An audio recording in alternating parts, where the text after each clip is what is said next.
Good day mga kaibigan. Simpleng walk around review natin ang 2026 Bike B60 Beaumont. So ang presyo nito ay 2,899,000 pesos.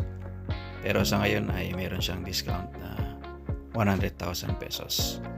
So maganda rin siya sa kulay na black.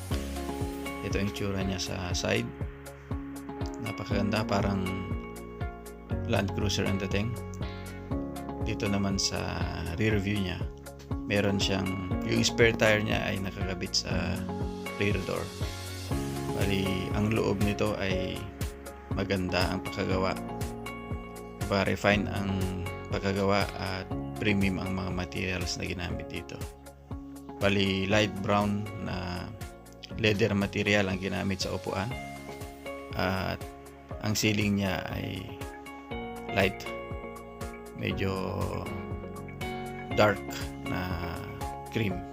So sideway ang opening ng ng tailgate niya at ganyan ang itsura kapag naka-fold yung third row seats. So 7-seater ito at sa harap ay napakaganda mga kaibigan.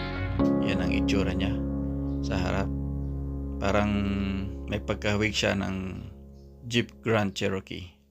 So 18 inch ang max nito at ang size ng gulong ay 265 65 rim 18. So ito yung white color niya.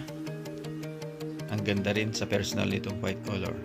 If ever bibili ako nito mga kaibigan ay itong white color ang kukunin ko na Bike B60.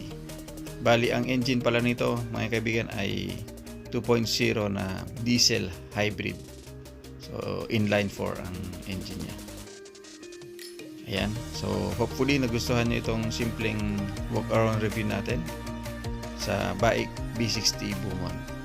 Ito naman yung kulay green niya. Maganda rin ito pero discontinued na ata sa Philippines ang kulay green na color.